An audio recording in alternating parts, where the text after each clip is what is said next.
కానీ అసలు అమరావతిని ఇన్ టోటో వ్యతిరేకించడం వల్ల చాలా నష్టం జరుగుతుంది పొలిటికల్గా అనేది. ఇప్పుడు అమరావతిని వ్యతిరేకిస్తే ఆయనకి లాభం ఏంటి? ఉత్తరాంధ్ర ప్రజలు లేకపోతే రాయలసీమ ప్రజలు ఏమన్నా వేస్తారా ఓట్లు? అది జరగలేదు కదా. సో అయిపోయింది కదా. అయిపోయిన తర్వాత నిజంగా కనుక అతనికి ఆ పొలిటికల్ సెన్సిబిలిటీ కనుక ఉంటే చాలా తెలివిగా ఈ అమరావతి అనే దాని మీద బోల్డంత వివాదాలు జరిగినాయి, బోల్డని విషయాలు ఉన్నాయి ఇందులో. దీనికి సంబంధించి మాకు ఇప్పటికీ చాలా కన్సర్న్స్ ఉన్నాయి. అయినా కూడా రాష్ట్రానికి అవసరమైన రాజధానికి సంబంధించి దీన్ని ప్రొలాంగ్ చేయడం మంచిది కాదు. అంటే రాష్ట్ర ప్రయోజనాల దృష్ట్యా మేము అమరావతిలో ఇది కొనసాగించాలని ప్రజలు కోరుకుంటున్నారు, మేము కోరుకుంటున్నాము.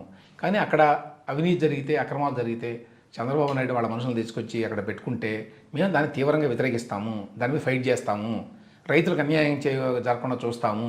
ఎట్ ద సేమ్ టైం రాష్ట్రంలో మిగతా ప్రాంతాల వాళ్ళకి అన్యాయం జరగకుండా దీని నిర్మాణం జరగాలి అనే దానికోసం మేము నిలబడతాము అని చెప్పొచ్చు. అని చెప్తే ఇంకా చెప్పొచ్చు.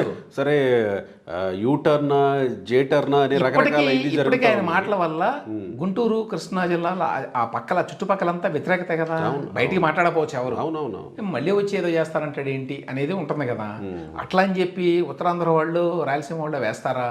వాళ్ళు మన ఎన్నికల్లో పట్టించుకోలేదు దీని గురించి అర్థమైంది కదా. కరెక్ట్. వేరే ఇష్యూస్ వాళ్ళకి కన్సర్న్ కానీ ఇది కన్సర్న్ కాదు. ఏదో రాజధాని అక్కడ కట్టనివ్వండి అన్నట్టుగా ఉన్నారు.